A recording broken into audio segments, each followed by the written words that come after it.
ونصلي على رسول الكريم اما بعد فاعوذ بالله من الشیطان الرجیم بسم اللہ الرحمن الرحیم وَأَتِمُّوا الْحَجَّ وَالْعُمْرَةَ لِلَّهِ فَإِنْ أُحْصِرْتُمْ فَمَا اسْتَيْسَرَ مِنَ الْهَدْيِ وَلَا تَحْلِقُوا رُؤُوسَكُمْ حَتَّى يَبْلُغَ الْهَدْيُ مَحِلَّهُ فَمَنْ كَانَ مِنْكُمْ مَرِيضًا أَوْ بِهِ أَذًى مِّن رَّأْسِهِ فَفِدْيَةٌ مِّن صِيَامٍ أَوْ صَدَقَةٍ أَوْ نُسُكٍ فَإِذَا أَمِنْتُمْ فَمَنْ تَمَتَّعَ بِالْعُمْرَةِ إِلَى الْحَجِّ فَمَا اسْتَيْسَرَ مِنَ الْهَدْيِ فَمَنْ لَمْ يَجِدْ فَصِيَامُ ثَلَاثَةِ أَيَّامٍ فِي الْحَجِّ وَسَبْعَةٍ إِذَا رَجَعْتُمْ تِلْكَ عَشَرَةٌ كَامِلَةٌ ذَلِكَ لِمَنْ لَمْ يَكُنْ أَهْلُهُ حَاضِرِي الْمَسْجِدِ الْحَرَامِ وَاتَّقُوا اللَّهَ وَاعْلَمُوا أَنَّ اللَّهَ شَدِيدُ الْعِقَابِ الحج أشهر معلومات فمن فرض فيهن الحج فلا رفث ولا فسوق ولا جدال في الحج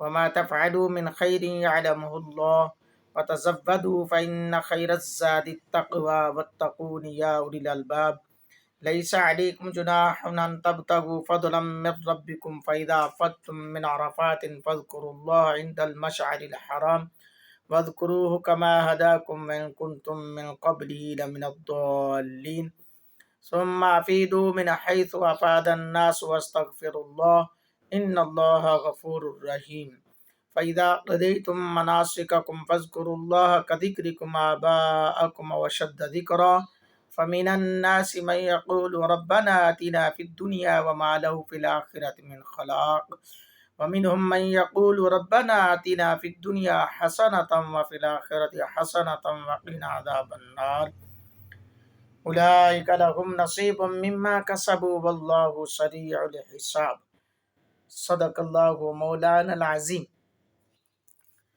برادران ذی وقار، الحمدللہ درس قرآن کا سلسلہ جاری و ساری ہے اور اللہ کے فضل و کرم سے روٹین کے ساتھ ہمارا یہ سلسلہ چل رہا ہے اور انشاءاللہ یہ چلتا رہے گا۔ بس میں دوستوں سے اتنا ضرور کہوں گا، آپ کا اتنا تعاون چاہیے کہ آپ اس درس قرآن کو ہر گھر میں پہنچانے کے لیے ہمارا ساتھ دیں۔ سبسکرائب کریں چینل کو، بیل آئیکن کو پریس کریں تاکہ یہ زیادہ سے زیادہ لوگوں تک پہنچ سکے، دوستوں تک شیئر کریں۔ اور اگر کوئی آپ کو مسئلہ درپیش آتا ہے، کسی قسم کی اس میں کوئی مسٹیک ہوتی ہے تو اصلاح ضرور کریں، کمنٹس باکس میں اپنا کمنٹ ضرور دیں تاکہ ہماری اصلاح ہو سکے۔ اللہ جل شانہ نے ارشاد فرمایا وَأَتِمُّوا الْحَجَّ وَالْعُمْرَةَ لِلَّهِ، پورا کرو حج اور عمرہ اللہ کی رضا کے لیے۔ فَإِنْ أُحْصِرْتُمْ فَمَا اسْتَيْسَرَ مِنَ الْهَدْيِ، پھر اگر تم گھر جاؤ تو قربانی کا جانور جو آسانی سے مل جائے۔ وَلَا تَحْلِقُوا رُؤُوسَكُمْ حَتَّى يَبْلُغَ الْهَدْيُ مَحِلَّهُ، وہ اور نہ منڈواؤ اپنے سر یہاں تک کہ پہنچ جائے قربانی کا جانور اپنے ٹھکانے پر۔ فَمَنْ كَانَ مِنْكُمْ مَرِيضًا أَوْ بِهِ أَذًى مِّن رَّأْسِهِ فَفِدْيَةٌ مِّن صِيَامٍ أَوْ صَدَقَةٍ أَوْ نُسُكٍ، پس جو شخص تم میں سے بیمار ہو یا اسے کوئی تکلیف ہو سر میں تو وہ سر منڈا لے تو وہ فدیہ دے دے۔ فَمَن لَّمْ يَجِدْ فَصِيَامُ ثَلَاثَةِ أَيَّامٍ فِي الْحَجِّ وَسَبْعَةٍ إِذَا رَجَعْتُمْ، روزوں سے یا خیرات سے یا قربانی سے۔ تِلْكَ عَشَرَةٌ كَامِلَةٌ ذَلِكَ لِمَن لَّمْ يَكُنْ أَهْلُهُ حَاضِرِي الْمَسْجِدِ الْحَرَامِ،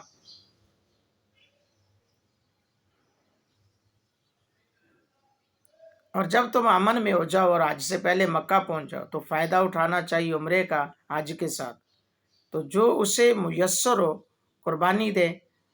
پھر جسے قربانی کی طاقت نہ ہو تو وہ 3 دن روزے رکھے حج کے وقت، اور 7 جب گھر لوٹ کر آئے، یہ پورے 10 روزے ہو گئے۔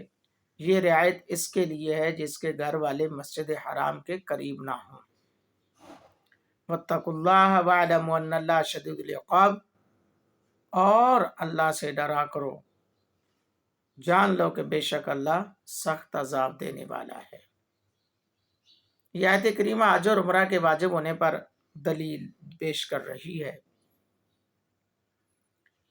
اس آیت مقدسہ میں یہ بھی حکم ہے، یعنی بہت ساری چیزوں کا، بندہ اگر بیمار ہے، قربانی کے جانور ذبح کرنے سے پہلے حلق کروانا جائز نہیں ہے۔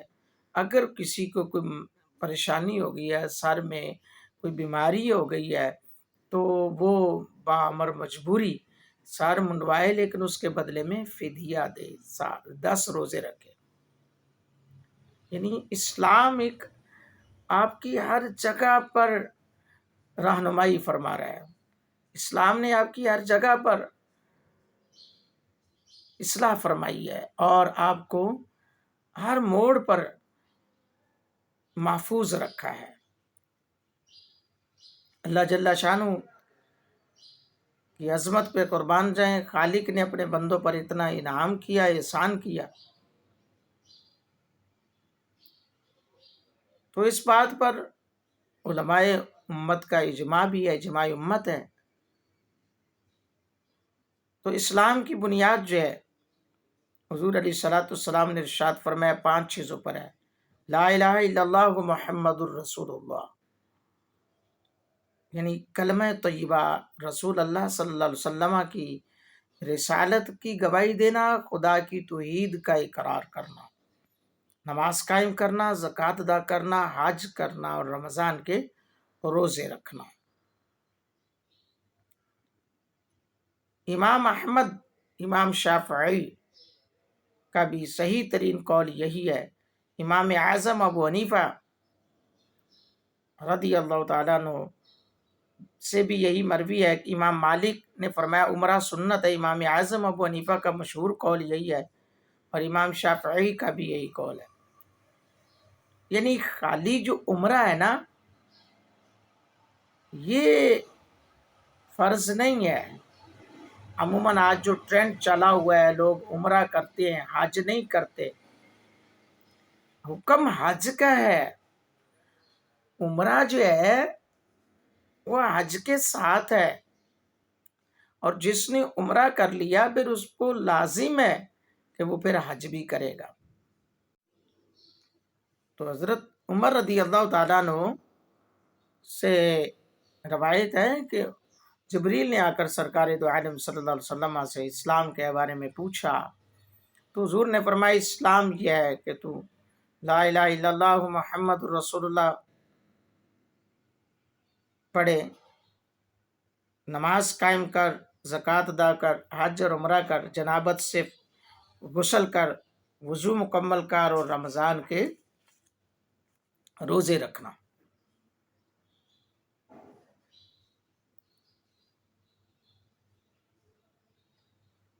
تو ایک اور حدیث سے پاک حضرت اسے ابو داؤد نے نقل کیا، حضرت عمر فاروق رضی اللہ تعالیٰ عنہ کے صاحبزادے سے روایت ہے، فرمایا جو آدمی بھی طاقت رکھے اس پر حج اور عمرہ فرض ہے۔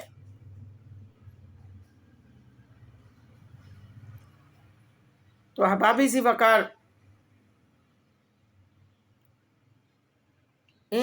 اس آیت مقدسہ کے اندر اللہ نے فرمایا نا کہ اللہ کی رضا کے لیے۔ اب یہاں پہ بہت سارے مسئلے ہیں۔ حج کرنے جاتے ہیں، جی بھائی اب ہمارے پاس اتنا مال ہے، لوگ ہمیں حاجی صاحب کہیں گے۔ بعض اوقات تو لوگ عمرہ بھی کر کے آتے ہیں تو وہ حاجی صاحب بن جاتے ہیں، اس کو حاجی صاحب نہ کہیں تو وہ محسوس کر جاتے ہیں۔ تو بھائی حاجی، حج کرنے والے کو کہا جاتا ہے، پھر عمرہ کر کے آیا چاہے حج کر کے آیا، اگر کوئی اس کو حاجی صاحب نہیں کہتا تو اسے مائنڈ نہیں کرنا چاہیے، کیونکہ وہ اللہ کی رضا کے لیے کر کے آئے۔ اللہ کو راضی کرنا ہے ہم نے، یہ نہیں ہے کہ دنیا والوں کو راضی کرنا ہے، رب کو راضی کرنا ہے۔ نہ یہ کہ ہم کہیں جی بس ہم نے تو دنیا والوں کو راضی کرنا ہے، تو دنیا والوں کو راضی کرنا یہاں پر مقصد نہیں ہونا چاہیے، اور نہ ہی ایسی نیت ہونی چاہیے۔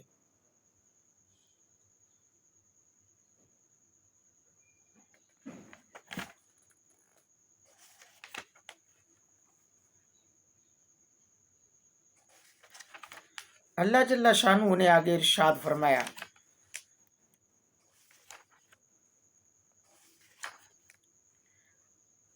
الحج اشہر معلومات. یہ حج کے حوالے سے بہت ساری باتیں موجود ہیں.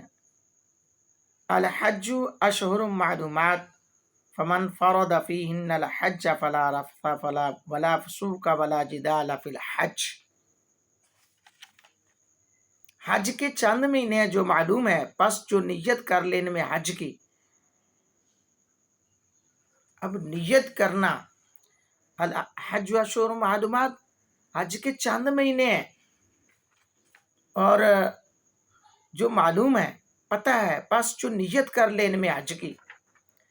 فمن فرض فیہن الحج فلا رفث ولا الحج اشہر معلومات فمن فرض فیہن الحج ولا رفث ولا فسوق ولا جدال فی الحج وما تفعلوا من خیر یعلمہ اللہ وتزودوا فإن خیر الزاد التقوی واتقون یا اولی الالباب. حج کے چند مہینے ہیں جو معلوم ہے، پس جو نیت کر لینے میں حج کی تو اسے جائز نہیں بے حیائی کی بات اور نہ فرمانی اور نہ جھگڑا حج کے دنوں میں. نہ فرمانی نہ جھگڑا حج کے دنوں میں. اور جو تم نیک کام کرو اللہ تعالیٰ اسے جانتا ہے، اور سفر کا توشہ تیار کرو. سب سے بہتر توشہ تو پرہیزگاری ہے، اور ڈرتے رہو مجھ سے اے عقل مندو. تو یعنی کہ جو حج کے چند مہینے مراد ہیں، اس سے مراد کیا ہے؟ اس سے مراد حج کا وقت ہے، بلکہ حج کے احرام کا وقت، کیونکہ حج کے ارکان کا وقت تو صرف 9ویں اور 10ویں ذی الحجہ کے دن ہے. طبرانی نے امام ابو امامہ رضی اللہ تعالیٰ عنہ سے نقل کیا کہ رسول اللہ صلی اللہ علیہ وسلم نے ارشاد فرمایا حج کے مہینے شوال، ذوالقعدہ اور ذوالحجہ ہے. شوال، ذوالقعدہ اور ذوالحجہ کے 9 دن، یعنی شوال کا مہینہ، ذوالحجہ کا مہینہ اور ذوالقعدہ کا مہینہ اور ذوالحجہ کے 9 دن. 10ویں ذی الحجہ کی فجر طلوع ہونے تک ہیں. یعنی یہ ساری چیزیں معلومات ہیں. الحج اشہر معلومات فمن فرض فیہن الحج ولا رفث ولا فسوق ولا جدال فی الحج. اللہ اکبر.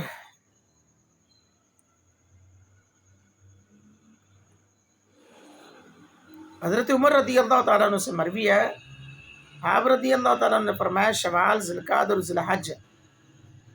حضرت عروہ بن زبیر رضی اللہ تعالیٰ عنہ و دیگر صحابہ اشہر سے مراد شوال، ذوالقعدہ اور مکمل ذوالحج کے مہینے کو لیتے ہیں، کیونکہ 9ویں ذی الحجہ کے بعد بھی حاجیوں کے لیے کئی ایسے افعال باقی رہتے ہیں جنہیں کرنا ان پر واجب ہے. مثلا قربانی کا جانور ذبح کرنا، رمی جمار کرنا، حلق کرانا، طواف زیارت کرنا، مینا میں رات گزارنا اور ایام تشریق وغیرہ. یہ تمام افعال حج کے حکم میں ہیں. حضرت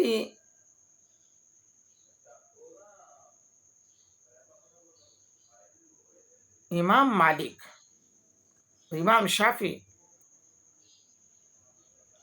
رحمہ اللہ اس آیت سے یہ استدلال کرتے ہیں کہ حج کے مہینوں سے قبل حج کے لیے احرام باندھنا جائز نہیں. ان مہینوں سے پہلے حج کا احرام باندھنا یہ جائز نہیں ہے. اگر کسی نے احرام باندھا تو وہ عمرے کا احرام ہوگا.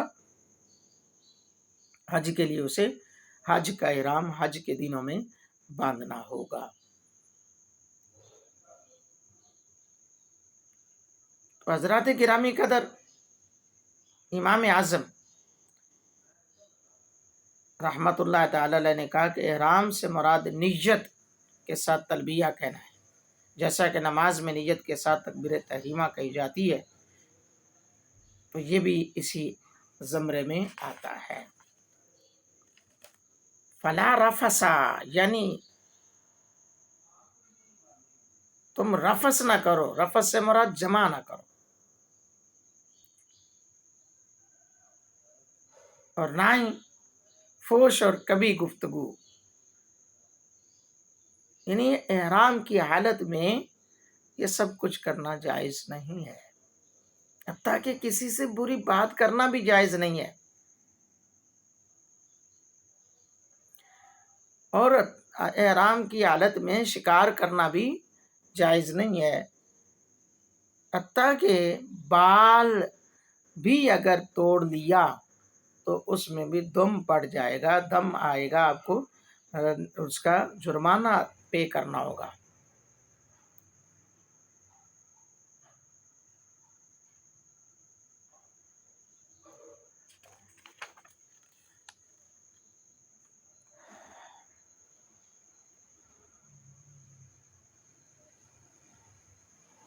لیس علیکم جناح ان تبتغوا فضلا من ربکم فاذا افضتم من عرفات فاذکروا اللہ عند المشعر الحرام واذکروہ کما ہداکم وان کنتم من قبل لمن الضالین۔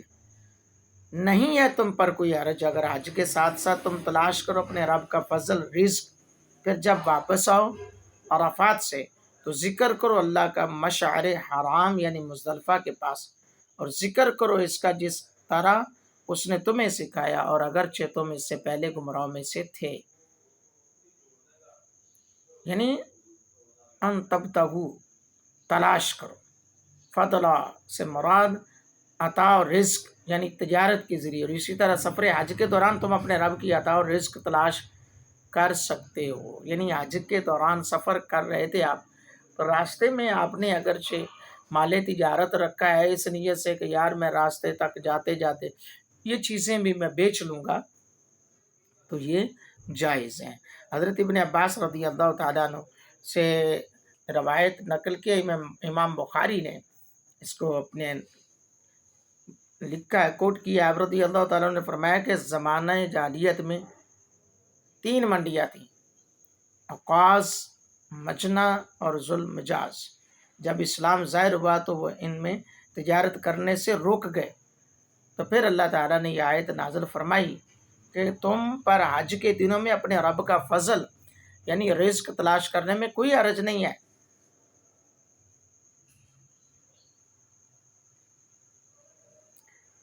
حضرت ابن عمر رضی اللہ تعالیٰ عنہ سے روایت ہے، کہا میں مکہ کرما کی طرف آنے والے اس گروہ سے ہوں جو یہ گمان کرتے ہیں کہ ہمارا حج ادا نہیں ہوا۔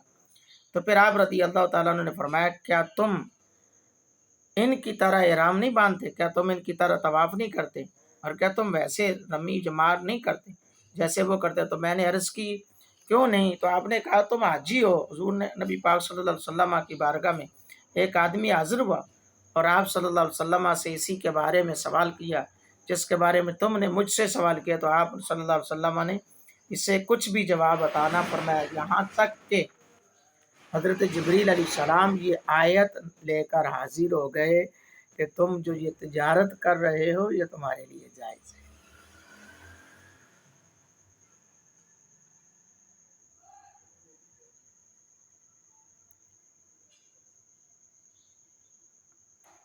تو آگے اللہ فرمایا ثم افیدوا من حیث افاض الناس واستغفروا اللہ ان اللہ غفور الرحیم۔ پھر تم بھی اے مغروران قریش وہاں تک جا کر واپس آؤ جہاں جا کر دوسرے لوگ واپس آتے ہیں، اور معافی مانگو اللہ سے، بے شک اللہ تعالیٰ بہت بخشنے والا نہایت مہربان ہے۔ ابن جریر نے حضرت ابن عباس رضی اللہ تعالیٰ عنہ سے روایت کی ہے کہ عرب عرفات میں وقوف کرتے تھے اور قریش اس کے علاوہ مزدلفہ میں بھی وقوف کرتے تھے، تو اللہ تعالیٰ نے یہ آیت مقدسہ نازل فرمائی ثم افیدوا من حیث افاض الناس، تم بھی وہیں جاؤ جہاں دوسرے لوگ جاتے۔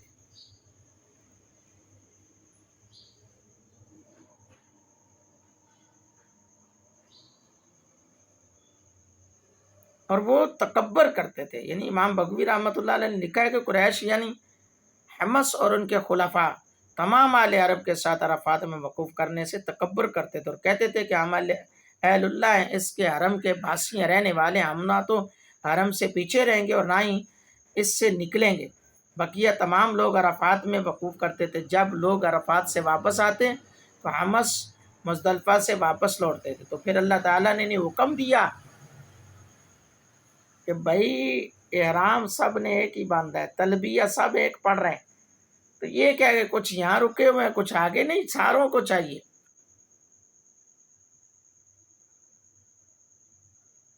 اور وہاں سے تمام لوگوں کے ساتھ وہ مزدلفہ کی طرف واپس آئیں اور انہیں یہ خبر دی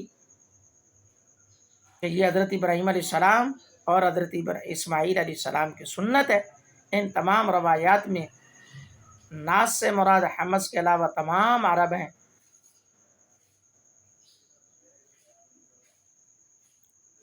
حضور نبی کریم علیہ الصلوۃ والسلام کی عظمت پہ قربان جائیں، اللہ جل شانہ نے اسلام کو ایک ایسا عظیم حسن دیا کہ جس کی کوئی مثال نہیں ہے، نہ ہی ملتی ہے، نہ ہی ملے گی، اور نہ ہی کوئی اسلام جیسی مثال دنیا میں قائم کر سکتا ہے۔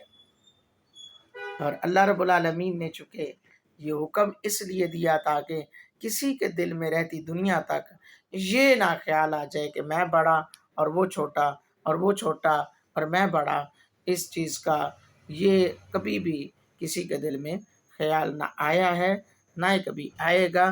یہ نبی پاک صلی اللہ علیہ وسلم کے توسل سے اللہ جل شانہ نے ہم مسلمانوں کو اور اسلام کو یہ ایسا عظیم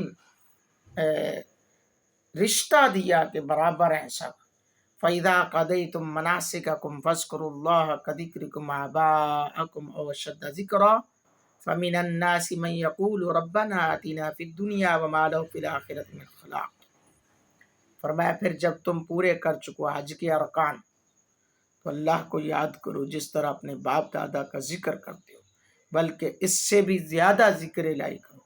اور کچھ لوگ ہیں جو کہتے ہیں اے ہمارے رب دے دے ہمیں دنیا میں ہی سب کچھ، نہیں ہے اس کے لیے آخرت میں کوئی حصہ۔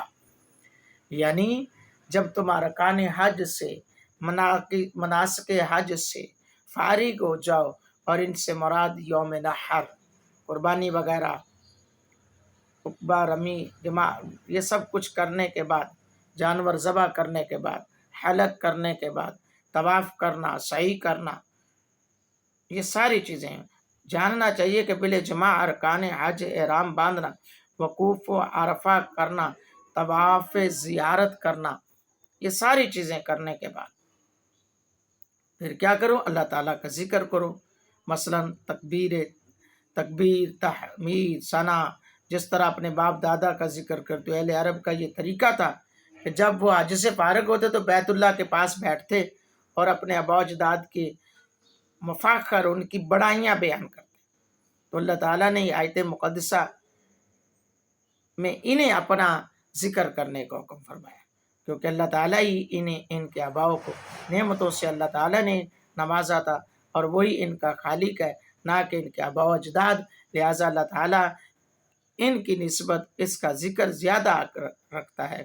یعنی ان کا یہ طریقہ کار تھا کہ جب حج سے فارغ ہو گئے تو سارے مناسک کرنے کے بعد وہ بیٹھ کر پھر ایک دوسرے کو بتاتے میرا باپ ایسا تھا، وہ کہتا میرا دادا ایسا تھا، پردادا ایسا تھا، وہ مفاخر ان کے کارنامے جو ہے وہ گنواتے اور بیان کرتے۔ اللہ نے فرمایا نہیں، یہ سب کچھ کرنے کے بعد بھی اللہ کا ہی ذکر کرو، میرا ہی ذکر کرو۔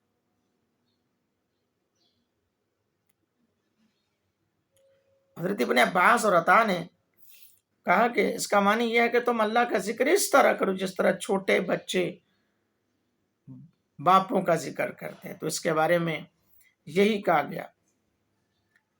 تو بہرحال آگے فرمایا وَمِنْهُمْ مَنْ يَقُولُ رَبَّنَا آتِنَا فِي الدُّنْيَا حَسَنَةً وَفِي الْآخِرَةِ حَسَنَةً وَقِنَا عَذَابَ النَّارِ۔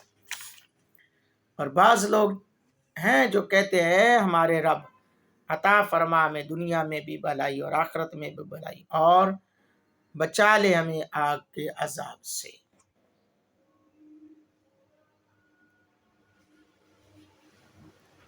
یعنی لوگوں کے اندر یہ طریقہ کار تھا، وہ عجیب و غریب قسم کی چیزیں بھی مانگتے تھے۔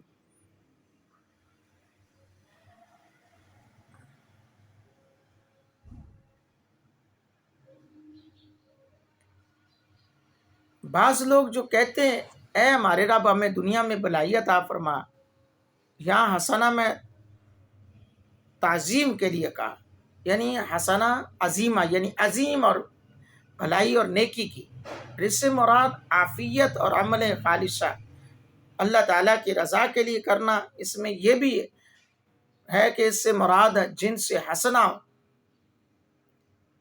تو حضرات گرامی، پھر یہ کہنا ہے اللہ تو ہمیں عفو و مغفرت کے ساتھ آگ کے عذاب سے بچا لے۔ امام بغوی رحمۃ اللہ علیہ اپنی سند کے ساتھ حضرت ابن عباس، حضرت انس بن مالک رضی اللہ تعالیٰ عنہ سے روایت کرتے ہیں کہ رسول اللہ صلی اللہ علیہ وسلم نے ایک آدمی کو دیکھا جو وہ چوڑے چوزے کی مثل کمزور ہو چکا تھا، یعنی ایک آدمی کو دیکھا جو چوزے کی طرح بالکل کمزور ہو چکا تھا۔ تو آپ صلی اللہ علیہ وسلم نے فرمایا کیا تو اللہ تعالیٰ سے کسی شے کے بارے میں دعا مانگتا ہے یا اس سے کسی شے کا سوال کرتا ہے؟ تو اس نے عرض کی یا رسول اللہ صلی اللہ علیہ وسلم، میں یہ دعا مانگتا ہوں اے اللہ جو آخرت میں میرے لیے سزا ہے وہ دنیا میں ہی مجھے دے دیں۔ یہ سن کر آپ صلی اللہ علیہ وسلم نے فرمایا سبحان اللہ، تو اس کی استطاعت نہیں رکھتا، یا فرمایا تو اس کی طاقت نہیں رکھتا، تو یوں یہ کیوں نہیں کہتا ربنا آتینا فی الدنیا حسنۃ وفی الآخرۃ حسنۃ وقنا عذاب النار۔ اللہ، وہ دعا یہ مانگتا تھا کہ یا اللہ میں نے دنیا تو بچا لیں، دنیا تے میں جو مرضی کرنا ہے، آخرت تو بچا لیں، جڑیاں سزاواں تو میں نے اتھے دینیاں نے اتھے ہی دے لے۔ رب کے محبوب نے فرمایا تو کیوں نہیں یہ کہتا ربنا آتینا فی الدنیا حسنۃ وفی الآخرۃ حسنۃ وقنا عذاب النار۔ تو حضرت عباس انس رضی اللہ تعالیٰ عنہ سے مروی ہے کہ حضور اکثر یہ دعا مانگا کرتے ربنا آتینا فی الدنیا حسنۃ وفی الآخرۃ حسنۃ وقنا عذاب النار۔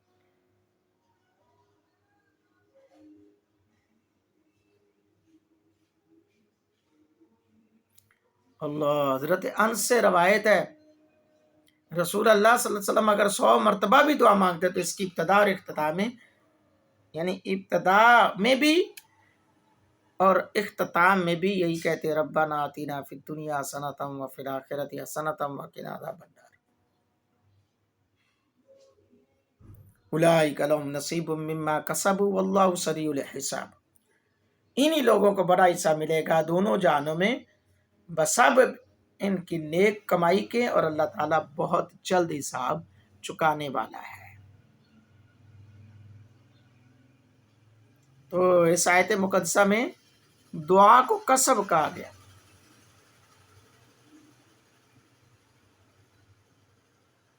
اللہ، وَاذْكُرُوا اللَّهَ فِي أَيَّامٍ مَّعْدُودَاتٍ فَمَن تَعَجَّلَ فِي يَوْمَيْنِ فَلَا إِثْمَ عَلَيْهِ وَمَن تَأَخَّرَ فَلَا إِثْمَ عَلَيْهِ لِمَنِ اتَّقَىٰ وَاتَّقُوا اللَّهَ وَاعْلَمُوا أَنَّكُمْ إِلَيْهِ تُحْشَرُونَ۔ اور خوب یاد کر لو اللہ تعالیٰ کو ان دنوں میں جو معدود ہیں، چند ہیں، اور جو جلدی کر کے 2 دنوں میں ہی چلا گیا تو اس پر بھی کوئی گناہ نہیں، اور جو کچھ دیر وہاں ٹھہر رہا تو اس پر بھی کوئی گناہ نہیں، بشرطے کہ وہ ڈرتا رہا ہو، اور ڈرتے رہو اللہ سے، اور خوب جان لو تمہیں اس کی بارگاہ میں اکٹھا کیا جائے گا۔ یعنی ایام معدودات سے مراد ایام تشریق ہے، ان کی مقدار قلیل ہونے کے سبب ان کا نام معدودات رکھا گیا۔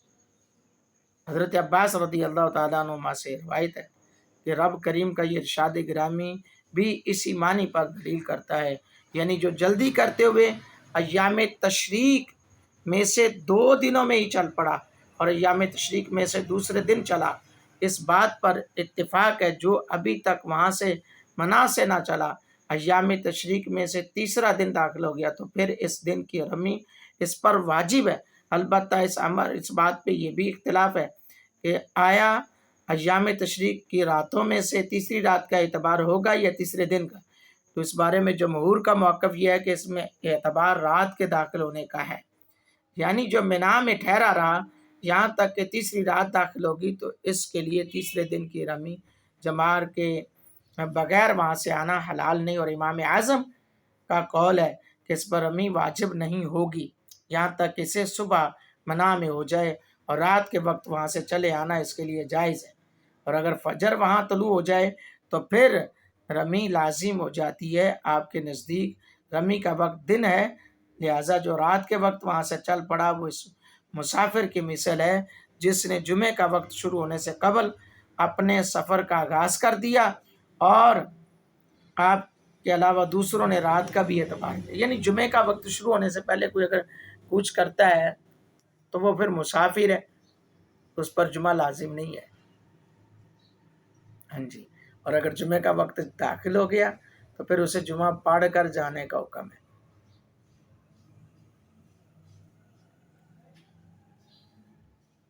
یہ آج کے درس قرآن جس میں حج کے بہت سارے اہم ٹاپکس، اہم باتیں جو ہے وہ ملی ہیں، بہت سی اہم معلومات ملی ہیں۔